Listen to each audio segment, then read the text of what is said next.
Welcome to Politically Basic. I'm your host, Kyle Campbell. As we always do, we're breaking down the basics of all political issues and current political events so that you get to decide. On the show with me today for a little bit more Newsom nonsense, Hayley Caronia. She's the host of Scrolling with Hayley, a podcast delving into breaking news and viral trends driving social media commentary. We're talking all things California, Gavin Newsom, and politics in general today from a Florida person's perspective, which I love. And I've got just the guest to handle everything in the political realm that comes her way. Hayley doesn't just report on trends, she sets them, making viral content with millions of views.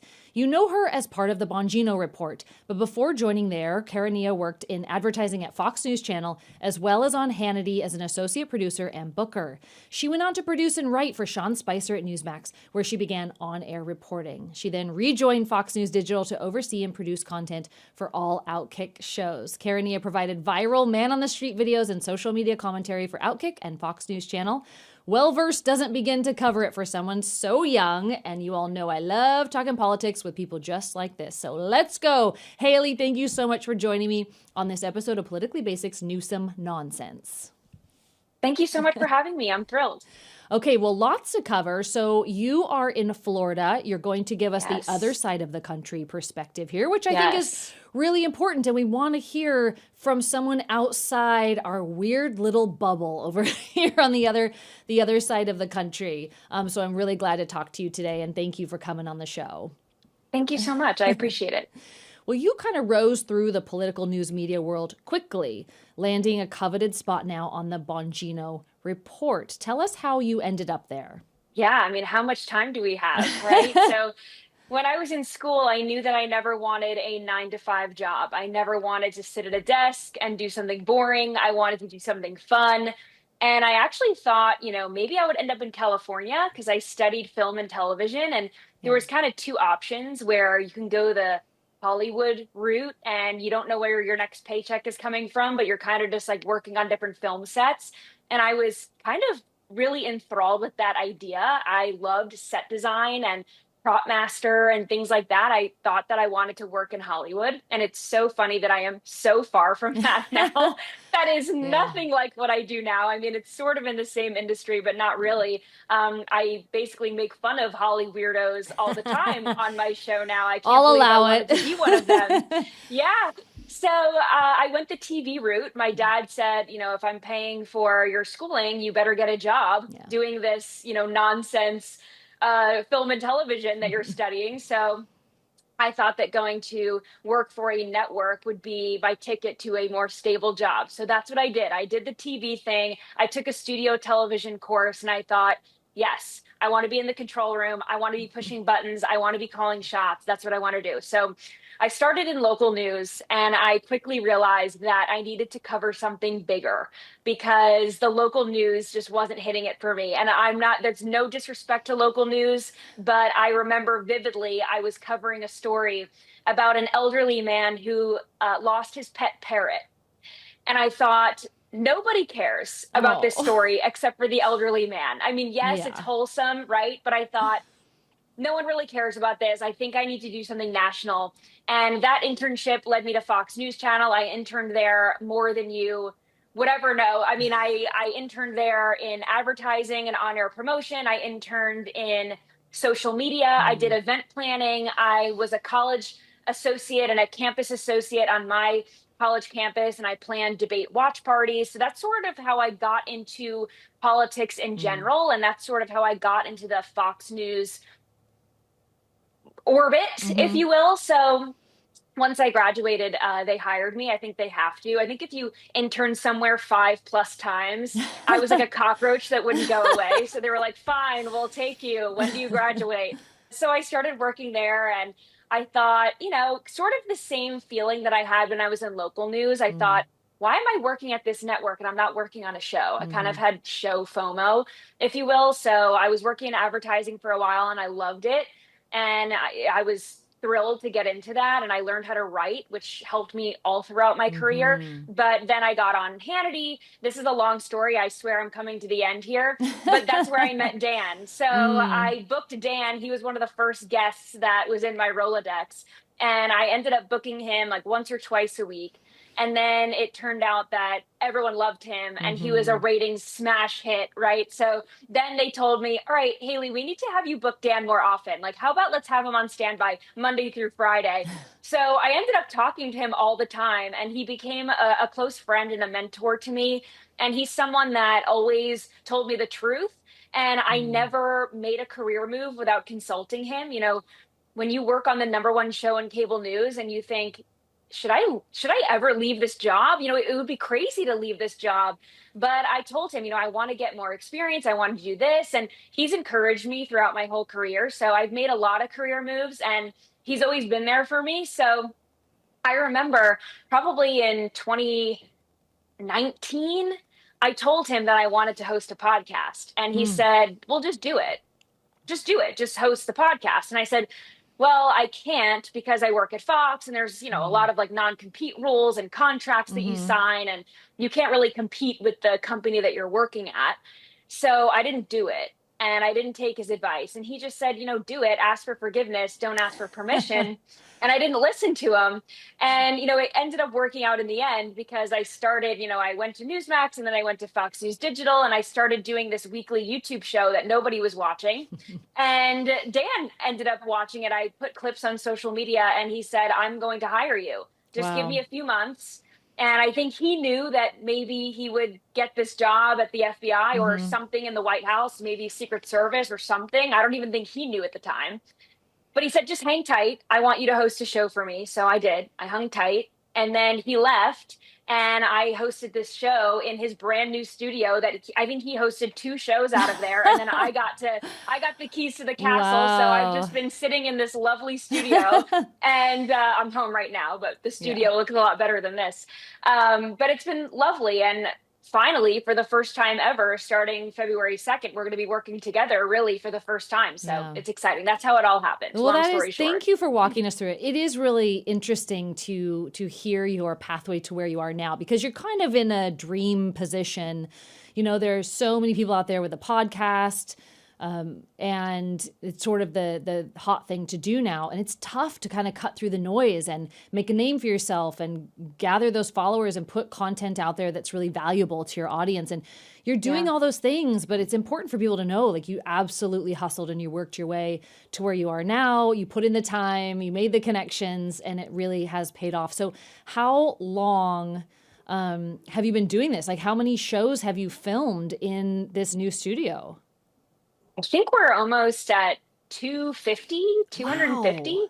Yeah, because I do a show Monday through Friday. So the number racks up. It's interesting. I was saying this, you know, these numbers, these milestones, we keep hitting them and they keep coming so fast. You know, it's 100 episodes and then it's all of a sudden we're at 200 and it's moving so quickly. And there are so many podcasts that I listen to that are political, apolitical, and it's once a week or twice a week. And I feel like I've been listening to these shows for years and they're finally hitting their 200th episode and they're like, woo, 200. And I'm like, what? I just did that, you know, months ago. And I just started. I'm so brand new to this. So it's wild. Well, nothing will have you cut your teeth faster than doing a Monday through Friday. And that takes a ton of work for people who don't understand this world. I mean, we drop weekly episodes and it takes a ton of work, just booking and scheduling and prepping, research, writing what you're going to say. And you're filling, you know, a significant amount of time typically by yourself. I have the luxury of like having a guest on and we can bounce things off of each other. And it's like so much easier sometimes just to have that conversation. What you're doing is tremendous. And I want to make sure that I am encouraging you and affirming you in it. It's really a lot of work. And I know it's already paying off for you, but it's a great accomplishment what you're doing. And I'm glad that you're doing it. Now, you typically kind of cover pretty much everything in the political realm, but you really touch on cultural issues too. Is that what your show's about? So you've got Scrolling with Hayley, and maybe you can tell everybody kind of just what's the theme of your show? What do you cover and talk about? Absolutely. Well, it's been called nightly scroll. I was so in love with that because Yeah. I scroll on my phone. Well, I scroll on my phone day and night. Let me just say, it's not just nightly. But I loved that because it was at 6 p.m. and I thought this is so cute. I scroll on my phone all the time. I doom scroll constantly, and my screen time is astronomical. I mean, truly astronomical. It's sometimes 16 plus hours a day, Woo! which is an addiction. It is absolutely an addiction. And I think most people would be ashamed of it, but I think if you make a career out of it, it's okay. Mm.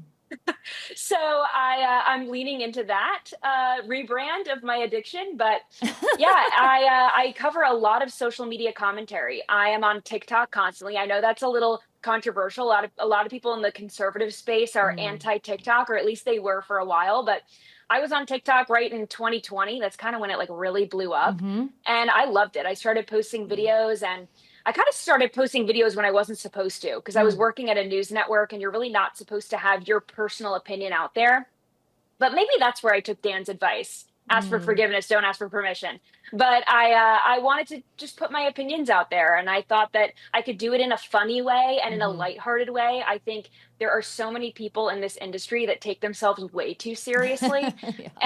and that's great. And I think we have a huge responsibility in new media to tell the truth, right? Mm-hmm. Because the new media landscape, it's totally different. Yeah. People aren't watching legacy media anymore, and Mm. if they are, they're being completely misinformed.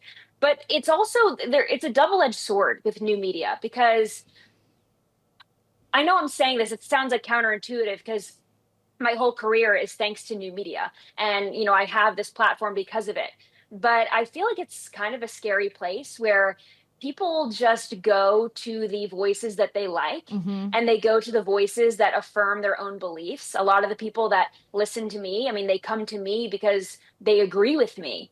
And I say all the time, I'm like, listen, a lot of you are not going to agree with what I say right now, and I don't mind that. Mm. If you are triggered by what I say, that is totally fine. I encourage it. I want us to disagree. I think disagreeing and debate is a beautiful Mm-hmm. thing. And I don't like this kind of echo chamber that I Mm-hmm. think new media has created, where, well, I don't want to listen to the new media anymore. I don't trust them. So I'm just going to go to this girl and she's going to tell me exactly what I want to hear. And then you don't hear anything else. Mm-hmm. And people don't really have the time of day with their jobs and everything else going on in their busy lives to do the research and the legwork that we do. I mean, Yeah. I read all the news, and I'm Mm-hmm. scrolling, like I said, for hours and hours upon hours a day. So I know what they're saying on CBS and NBC and CNN and Yeah. whatever else, because that's part of my job. But a lot of other people don't. So it is interesting. I encourage people, definitely watch my show, but watch other Mm-hmm. shows too, and watch people that you disagree with, because I think it's healthy for all of us. But yes, culture stuff, I have a lot of fun. Yesterday I did a raw milk taste test live on the show. I had never had raw milk That's the before, new but I hot thought thing, this it is the new A2 hot and thing. these dairy cows that have not been bred with any other type of cow. We're pretty into it over here in Yes. California. So, how did it go? What did you Yes. think? Well, I told my producers I was a little nervous because I don't like milk. I haven't drank milk, like a glass of milk, Yeah. I don't know, since I was 10. I don't drink milk. Yeah. Like, I have it in my coffee, but I Hmm. don't I don't just drink it plain, and that kind of grosses me out. So I told my producers, I said, if I start gagging or throwing up, please mute me, or like put a soundbite up or something, like cover me. How funny. And I did not throw up and I did not gag. It was actually a lovely experience. Yeah. It tasted so good, so creamy. I am fully in on the raw milk thing. Yeah, it's interesting with the Maha movement popular now, how we're getting back to figuring out what's been making people sick. And lactose intolerance actually is only coming from the kind of milk that is so processed. It's not like a genetic mutation that we have that we cannot handle milk. And I've learned way too much about It's milk fascinating. No, from it people I have really in my is. life, but it is really interesting. So I'm glad you're covering things like this, because this is what we're Yes. talking about. I mean, this is our day-to-day life. We're talking about issues, and obviously Maha is a political movement that has to do with Mhm. our health and what we're eating and what we're ingesting and our medicines and our vaccines. And so I love that you're touching on those kind of really fascinating, much more interesting than someone losing their pet parrot, even though I feel terrible for that old man. It's probably his only friend, Hayley. I Oh. know. I'm I sure feel you did it badly, justice. but it You just did the wasn't story doing it for justice. me. Well, you went out with a compassionate bang there. You Yes. eulogized the parrot well, and you probably helped him with his grief. Well, I love that, and I hope everyone's watching your show. And we have so much to talk about, but I love talking to other generalists because we can go anywhere. And I think that you've also built a really strong, solid foundation of understanding just politics in general, whether they're talking globally or culturally or something, going on like a Florida versus a California perspective on things. And so I'm really curious to pick your brain here. And I just kind of want to know, we're a year into Trump's second term. So much has changed. It's such a different presidency and administration from the first go around with him. You've been in the news media for all of it and even long before. So what do you think? Give me the rundown on how you think this second administration is going. Obviously, you have a connection with Dan being brought in, and now he is back in the private sector. How do you think it's going, and where do you think things stand just politically in general? How's that for a broad question for you? That is a broad question. Lots to get to here with this one, but it is fascinating because when I first started in this industry, it was probably 2013, and when I started working at Fox, it was 2015. And wow, what a time to start working in politics, right? I mean, this was when politics changed forever. President Trump truly did change politics forever. Politics used to be kind of stuffy and boring. There were a few scandals here and there, but President Trump changed not only the political landscape, but the news media landscape as well. I mean, people started working around the clock in a new way. They were covering this president who was making news and breaking news on Twitter 1.0, in ways that no other candidate or politician has ever done before. I mean, people actually had to start working longer hours all night. Even, people in the news media are used to that, but it was totally different. And just in terms of living in a Trump administration, the first go around, I think he was kind of getting his footing and he didn't surround himself with the best people. And he kind of had this revolving door cabinet and people around him. I think this second go around, he's really perfected this. And we can get into, the left versus the right, but I'm pretty impressed with all of the people in President Trump's cabinet. And, it's wonderful to see we have a deep bench on the right, whereas on the left, and I know we're going to get into Gavin Newsom, I don't think they have very many strong candidates the way that we do. And, I think a lot of people thought, well, what is the Republican Party going to do after Trump, right? Like Trump is everything. The Republican Party changed so much with him. It was MAGA and America first, and who's going to carry the torch? But I was worried about that for a little bit, but now I'm not. Seeing Vice President Vance and Secretary Marco Rubio, I am feeling very confident for the conservatives and the Republicans in the future. I don't feel the same way about the left. It does seem that the parties have really drifted both in different ways since even the last administration. Honestly, Democrats are not the same party that they were a decade before or even prior to that. And Republicans have changed so much too. Trump really brought this big tent mentality in, reaching across the political aisle and bringing people like RFK Jr. in, and just, joining hands with people, not just within our country who may have typically been viewed as somebody who wouldn't be an ally or firmly within the Republican Party, but truly with other international leaders across the world. So it's been really fascinating to watch the morphing of these very traditional, entrenched political parties as we've gone. So yeah, definitely a different day today, and fun to see Trump do his thing. He seems to be the best version of himself as president right now, and it's great to see a cabinet that really supports that. Absolutely. But you're right. One thing, though, is, not to cut you off, and I apologize, but one thing that I did want to talk about, just like the similarities between Trump 1 and Trump 2, is the left's reaction to Trump, right? Because when I was working at Fox during Trump's first administration, Wow. I mean, that's when we really were introduced to this Trump derangement Yeah, syndrome. And I don't know who coined that term. They should trademark it and it's make money brilliant. off of this. I mean, everyone uses it, right? But yeah, TDS, right? I mean, it just, and with COVID and everything, it just seemed to get worse and worse and worse. And I remember there was one night I was working and I was working late because I Mm, was working on a primetime show and I would get home late. And I remember then Mayor Bill de Blasio, I was living in New York at the time, mhm, put a curfew in. mhm. And, I was working past the curfew, the city curfew, because I was working late, but I was an essential worker, believe it or not. And I had to have, a Yeah. special ID that I could show police officers or whatever so that I could be on the streets past a certain time. And I remember I was out past curfew, and there was one night where I was taking a car service home because, Fox, they wouldn't let us take I Mm, mean, the subways were crazy. I mean, right. it was absolutely crazy and not safe. And with the defund the police movement, I Mm, mean, if you wanted to call a police officer, who knows if they would come and get you, and help you. And there was one night I was on my way home and I was in this car and we were just driving through flaming garbage. Like people were wow. just Mm, lighting, garbage day in New York City. If you're not familiar, maybe it's similar in California. But garbage day in New York, I mean, all the garbage is just on the streets mhm. and the whole city smells. And it's lovely.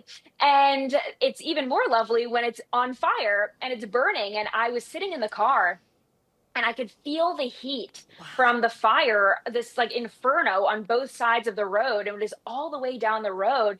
And I could feel it in the car. And I remember thinking, this is scary. Yeah. This is really scary. Like I felt genuinely afraid. I'd never been through anything like that, just driving through fire on the road. I mean, this is unthinkable. Mm, And, now seeing what we're seeing in Minneapolis, it's kind of the same mm, kind of a thing. It's this Summer of Love 2020 all over again, where we're seeing these protests and riots. And I almost feel like they're just doing this because of Trump. I don't know if we have another Republican president in the future, if they'll keep this up. I think they kind of will. I think this is their new baseline. It's just very angry. mhm. How scary. You know, it seems to be that the left can get away with it, the right can't get away with trying to actually just apply the law and have people follow the law. Somebody was on the show recently and he made the most interesting statement. He said, opposition is not a position. And this is what the left has seemed to take up at their mantle is just Yeah. whatever Trump does, they're going to oppose it. And they've really lost their way, don't you think? They just don't know who they are anymore. So they can do all of these things and it's fine if a Donald Trump does them, say, deport illegal criminal aliens, not okay. Another president who happens to be a Democrat president, totally fine. When he Right. deported, 5 times as many people or 12 times as many people, Yeah. absolutely totally fine. And people will justify the distinction there. Yeah, it's a really, really interesting. What do you think the left, this opposing movement to Donald Trump specifically, to the point where they're talking about putting TDS, Trump derangement syndrome, in the DSM-4, right? And classifying it as an actual mental illness. What are they going to do when he's not president in a few years? They'll try to get him, right? I mean, everything that the Democrats do, it seems like that's the underpinning, that's their motivation is how can we get Trump? They're kind of desperate to do that. And Mm-hmm. they've been desperate to do that since 2015 when he came on the scene. I mean, all the Democrats used to love him. Then he ran for president and he ran on building the wall. And all of a sudden he was public enemy number Mm-hmm. one. And we've seen this with, Crossfire Hurricane and all these other attempts to get him, to Mm-hmm. throw him in jail, to end him. And they haven't been able to do it. I mean, even with the assassination attempts, Mm-hmm. people want President Trump dead. Yeah. And it's a hatred to your point about TDS becoming a real mental illness, Mm-hmm. and a distinction from a mental illness. It is a hatred that Mm-hmm. is borderline delusional. We've never seen this before, this hatred for a political candidate, or a politician that is so deep, so deeply rooted that it forces you to become extremely violent, towards people that even voted for him or people that are sympathetic towards him at all. It's become this us against them kind of a thing, which is pretty dangerous. And, people talk about civil war and people ask me all the time, like, do you think we're going to, devolve into a civil war? And my gosh, I hope not. I hate that this is even a question. I hate Hmm. that people are even talking about this. I don't even want to put that in the universe, Yeah. like, yeah, we're pretty divided right now, but I think after Trump, I would hope that they kind of, I don't know, they kind of relax a little bit, but I feel like, if the next Republican to carry the torch is Hmm. Vice President Vance, I mean, he's Trump adjacent, Yeah. right? He was his running mate. I mean, how they Yeah. won't be Trump deranged anymore. They will be Hmm. Vance Hmm. deranged. I almost think that this is going to be a long-term mental illness for sure. Hmm. It does seem that way. I don't think that some of these far lefties, I won't paint the entire Democrat Party with this paintbrush, but some on the fringe, I don't think relaxing is really in the cards for them in the future. I hope they relax I too. agree. But I just don't think they know their way without this aggression and this pushing back. So it's just really interesting to talk about.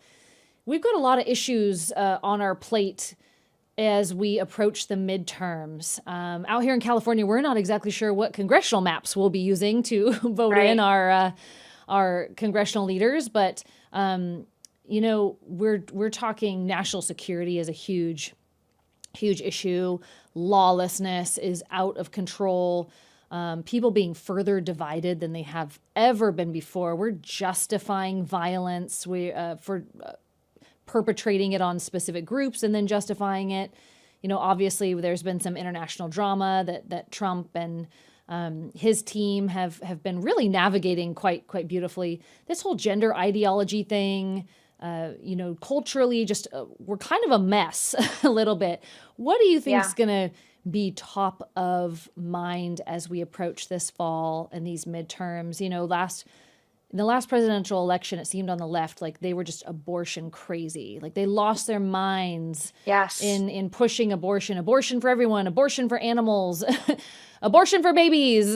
Like just, That was really men their can get only pregnant and thing. abort a baby, and we have giant inflatable IUDs, and it's like they just absolutely hung every hat they had on that one hook. And Trump ran on the sensible things, the economy, and public safety, national security, and that was by far and away more popular and really, hit the target for people on their everyday problems. People were not being restricted from going out and getting an abortion. And the Right. Democrats really failed on their messaging badly. What do you think we're going to hear as midterm elections ramp up here in the fall? Yeah, to your point about the Democrats, they were really pushing this culture thing, right? These abortion, that was really the only thing that they ran on. I mean, Mm. Kamala Harris didn't even have policies on her website until the 11th hour. They were really running on like the Brett Summer TikTok vibes, which was, well, it was a strategy. It wasn't a winning strategy, but it was a strategy. And that didn't work for her, right? And I think President Trump, yes, he ran on all of these common sense issues like we're going to get gas prices down Mm. and you're going to be able to afford groceries again. And that is what gets people to the polls, right? People, when their wallets are burning, when their wallets are on fire, they start paying attention and they want change. And yes, President Trump took on these culture issues by signing executive orders on, transgenders and women's sports and things Mm. like that. And I think that that's important. But I feel like in a midterm election, you know, Republicans don't do that hot at the polls. Like we need to get some more, I don't know, we need like a fire under our asses. I hope Yeah. I can say that. Mm-hmm. But Democrats get out to the polls no matter what. Mm-hmm. They're very vote blue no matter who, tribalistic in a way that works for them. They don't care. It's whoever has a D next to their Mm-hmm. name. They're just like gung ho to vote for them. This is why, people like Gavin Newsom and Kamala Harris get into the positions that they're in anyway. But I feel like they're going to have to move away from the culture stuff and kind of lean into these common sense kitchen table issues that Mm-hmm. actually impact Americans day to day. Democrats haven't ran on that in the while. I mean, I think Democrats think that a kitchen table issue right now is transgenderism. Mm-hmm. Absolutely. Yeah, they're really laser focused on the things that such a small percentage of the population would categorize as a top issue for them. I think one of the issues too, you're making so many good points, is that there's so much money behind these Democrat candidates that they're reliant on that pushing them over the finish line. And in the past, especially in places like California, that has really overwhelmed the voters in a lot of ways and really accomplished their goals. During the Prop 50 campaign, again, so much money behind it, and it was so clearly biased in favor of the Democrats. But it was overwhelming. They trotted Obama out to say that democracy was on the ballot. We had people on the freeway overpasses with their signs. Of course. And the Republicans who had record turnout for Trump in 24 just were so discouraged. They thought, this is already in the bag. There's so much fraud. There's so much money behind it. Why would I even get out and vote? And I think that you are really illuminating something that has been starting to kind of come to the forefront of conversations right now, is that, as my friend Chad Connolly always says, when Republicans, when we lose, we quit, and when we win, we quit. And it's really true, is that we get tired and lazy and complacent very, very quickly, and nothing's ever going to get accomplished there. And it seems like, that the strategy for future elections might be to, at the end of the day, it doesn't matter if you don't have any good policies, you're just going to change the rules of the game. And those rules are how we vote and who gets to vote. So I think that we're headed for some troubled waters coming up, and, how are we going to make decisions about how we vote? Post 2020, that got all kinds of screwed up, and we saw the results of that. But the encouraging thing, and the thing that I take heart from, is that in 2024, it did seem to get the ship righted in so many ways. And one of those was that, it did feel like any efforts to illegally manipulate or sway or steal an election were identified, or enough of them were, that the true will of the people was heard. And, President Trump came back. He came back to the White House, and getting so much done right now. So it'll be interesting to see. But I think that you're right. I think that Republicans are going to trot out the old boring everyday issues, and the left won't have much except just do the opposite of what Trump has, and they'll scream and freak out. And we've got this ICE issue, we've got this immigration issue and lawlessness, and who's taking what side. And it's just really fascinating to watch. And it's amazing. It's amazing to see how available the left is. I mean, they have more time on their hands. I don't know if they have more hours in the day or what it is, but maybe they just all don't have jobs.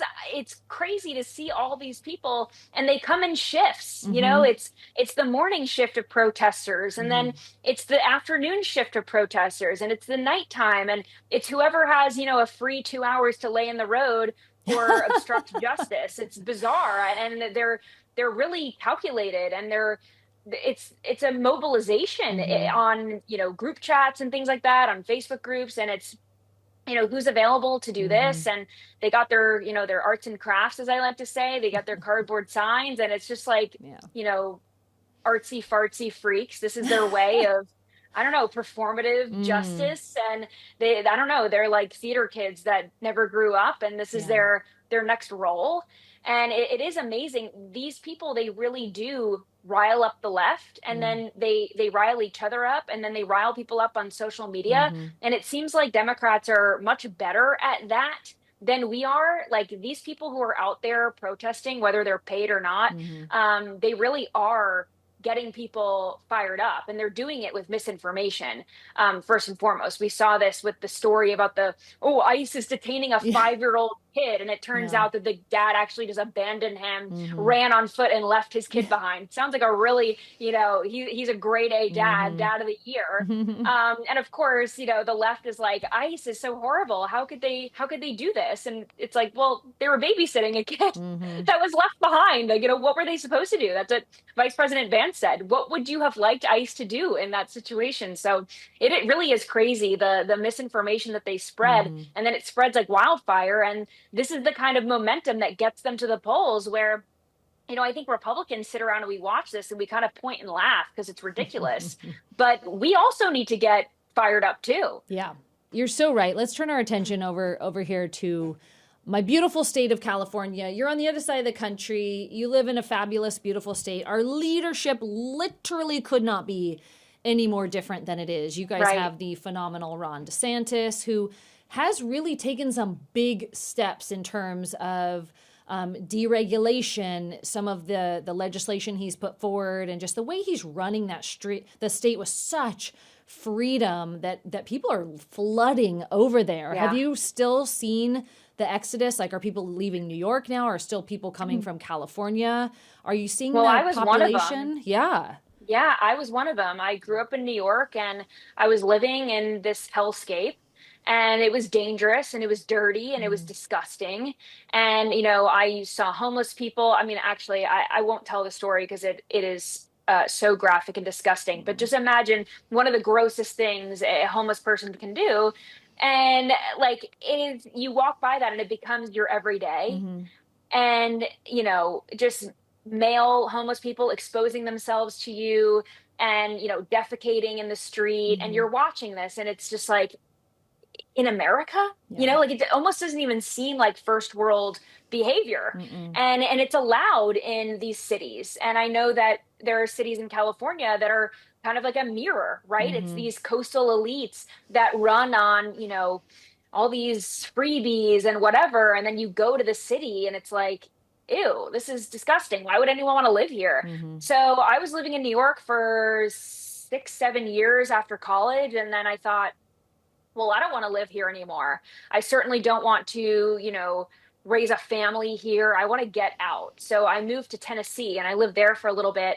And there were a lot of people that moved to Tennessee that were from New York, California, these coastal cities and other blue dots in red states. Like, people were saying, oh, I can't live in this blue dot anymore. I've got to move to a red state. I've got to, live somewhere where I can send my kid to school and I know that they're not going to be indoctrinated, and I want to go somewhere where I feel safe. And it was amazing because I lived in New York City and I moved to Nashville, which is also blue, right? All cities are blue, but way better than New York. And I remember the vast difference in how the homeless population was from New York to Nashville. In Nashville, there are way less homeless people. Obviously, I know it's a much smaller city, but the homeless people far less, and they were much kinder. I don't know if they were just not on drugs or less erratic or something, but the ones in New York are horrific. They're very scary. And in Nashville, it was so much better. And a lot of people felt the same way as I did. I don't want to live in this dirty, dangerous city anymore. So they came there. And when I moved to Nashville, it was, I think when I was looking at apartments, they told me that there were 200 people moving to Nashville every day. And that is a massive amount of people. That is the exodus that you were talking about, right? And then when I moved to Florida, same thing. I mean, it was so funny when I was talking to Dan about moving down here for the job. He was like, there are a lot of New Yorkers down here. You're going to feel right at home. Yeah. But it's like New York, but like the good people, right? But much better policies. Like, it's much better run down here. And that was so funny to hear that. But it is true. There are a lot of New Yorkers down here, but it's the good ones that didn't want to live in a blue state anymore or a blue city anymore. And they came down to live a better life where they have school choice.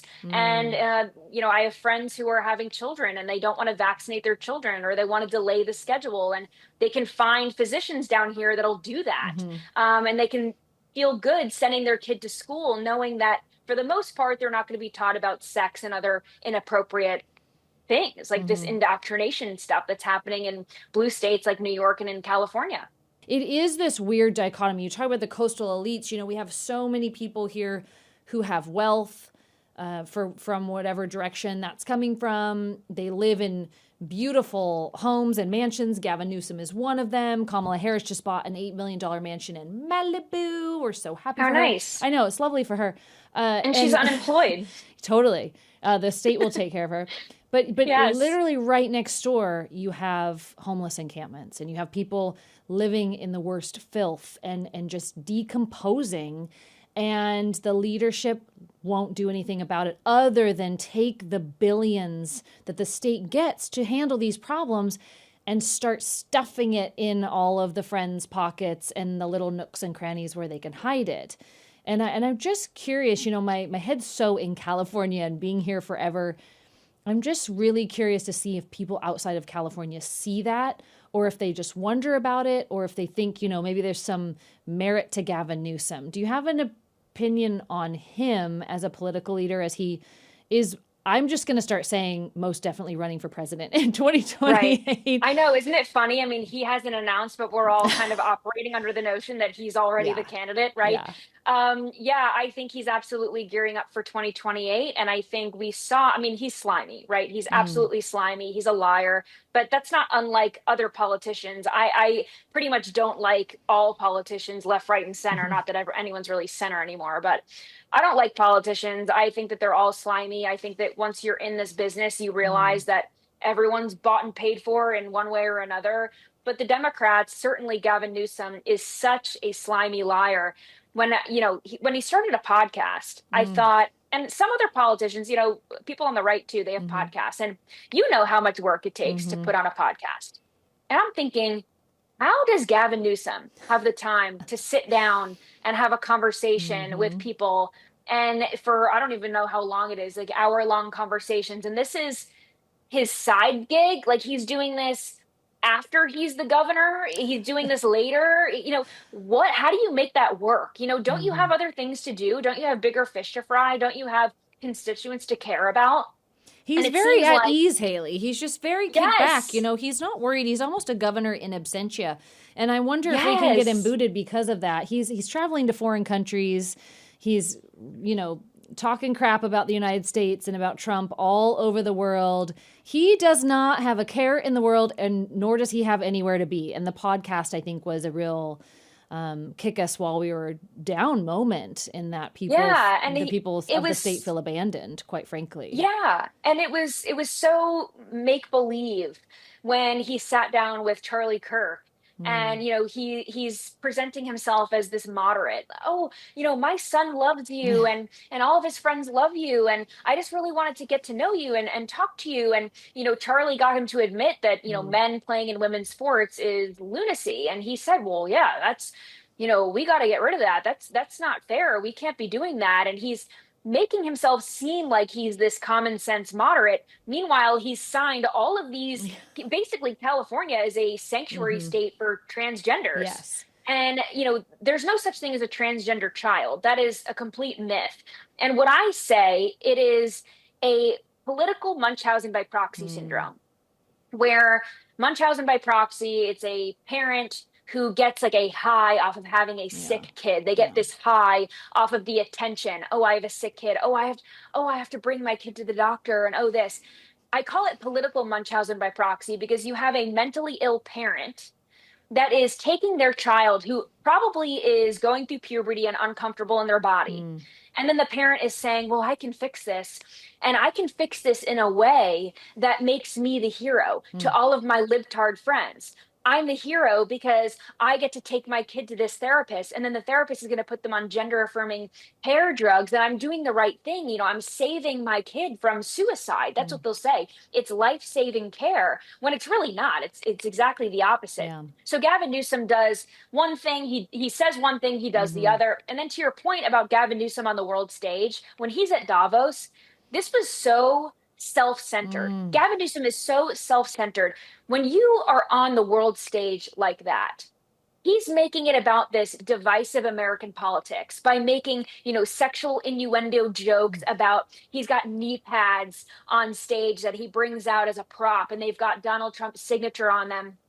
How gross. You're representing not only California, but you're representing the United States of America on the world stage, and you're doing this weird tit for tat politics thing. It's like, that's embarrassing. I don't Mm. I don't want a representative from the United States of America going abroad and doing this weird petty, virtue signaling politics game. I don't Mhm. I don't like that. That's not a leader to me. Mhm. And if Gavin Newsom does become the president of the United States, I mean, is he just going to act like that? Is he going to do that? I mean, I got such an ick from that.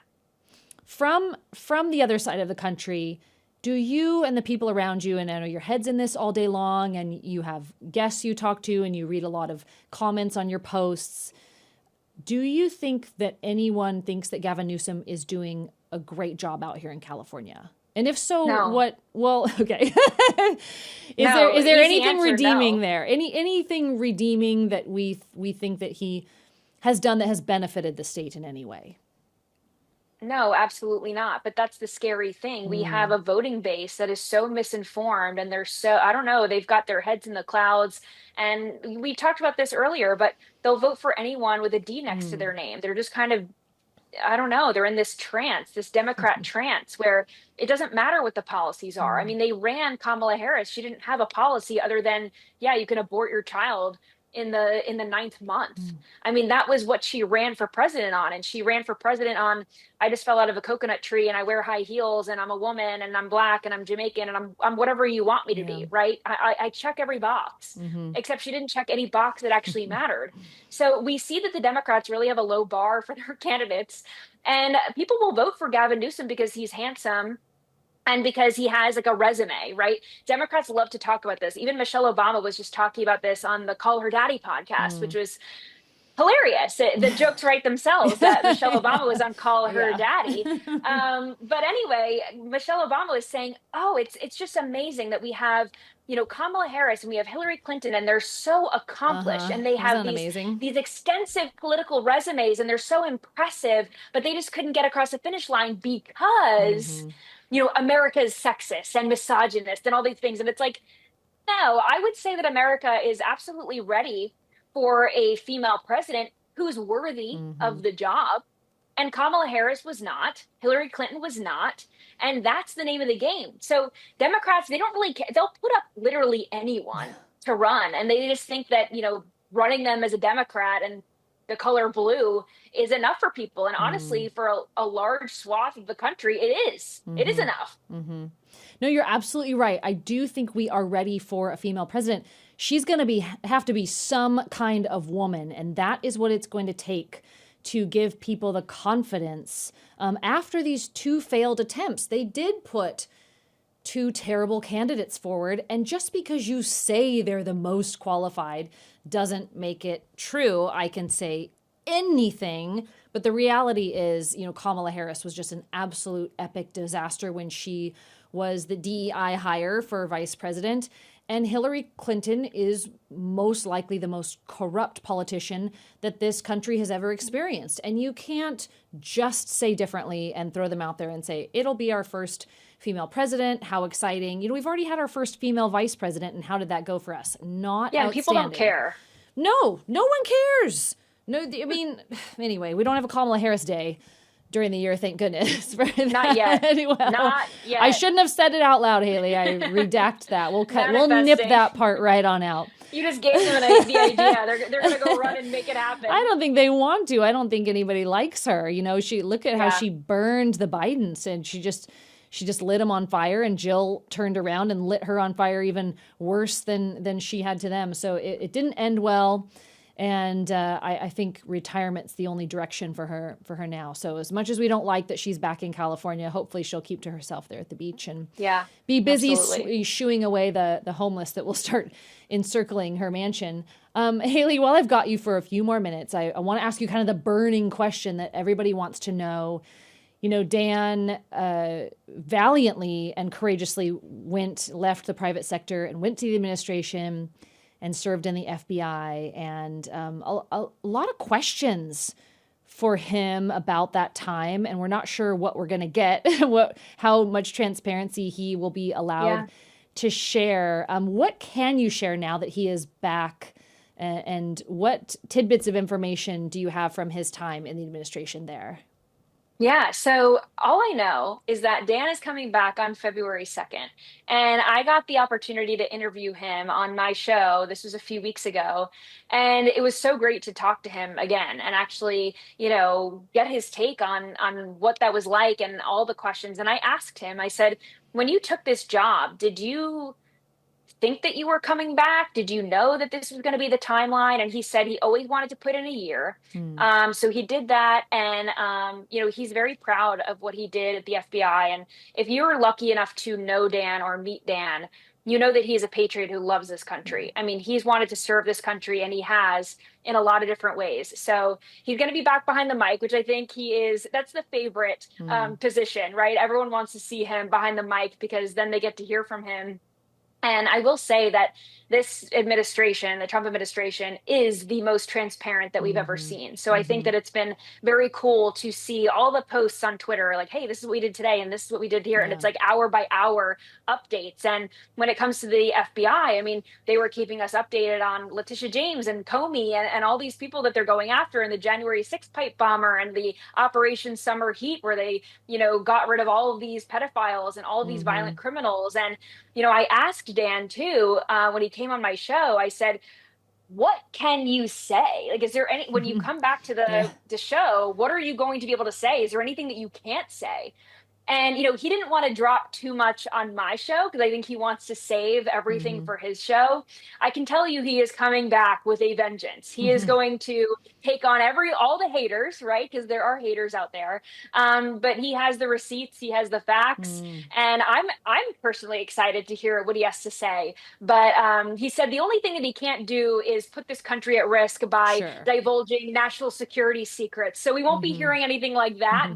And he's not going to get, he's not going to foil the Charlie Kirk case that's going on right now, the trial that's going on right now. I mean, anything like that, he has to stay away from for obvious reasons, but everything else seems to be fair game. So I'm excited to see what he has to say. Well, we can't wait to hear that. I think that the temperature on Dan is that pretty much everybody just loves him. He's a fan favorite, truly. Cash, pretty much the same way. Pam's been getting the heat.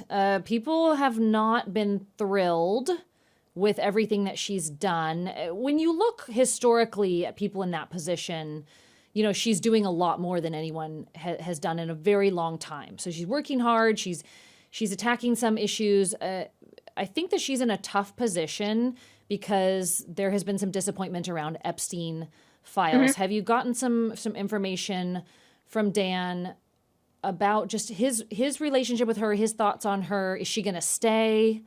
Are there more plans to address anything having to do with Epstein?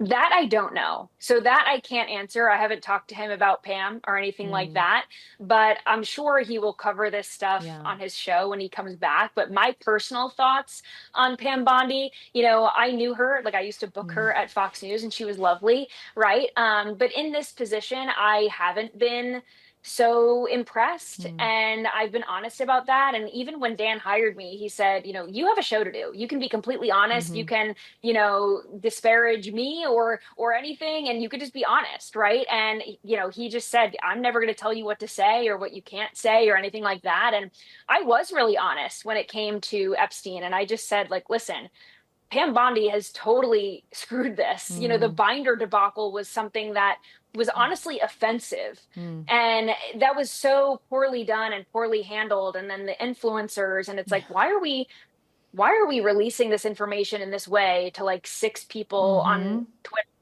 This is so odd, and it seemed really tone deaf.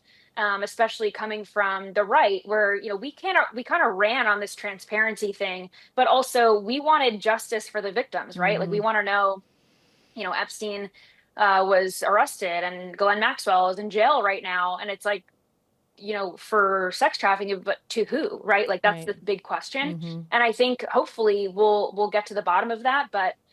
I'm just a regular person like you and everyone else. I don't really know all the answers, but my stance is the more transparency, the better. Release everything. And my stance, like I said this on the show, if President Trump is in those files, release it. I want to know. I want to know everything. I'm not playing politics with this where it's like, oh, well, I just want everyone to know everything. I want justice for the victims, and that's really all that I care about. So we'll see.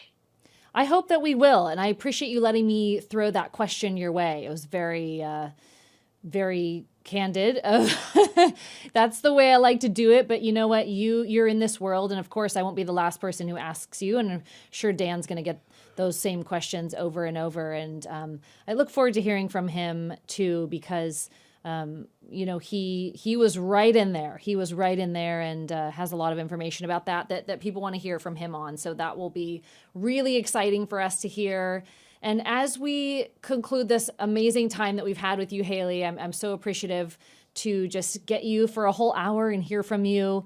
Let's wrap up our Newsom nonsense episode with your favorite, your absolute tippity top favorite piece of nonsense from Gavin Newsom. What do you say?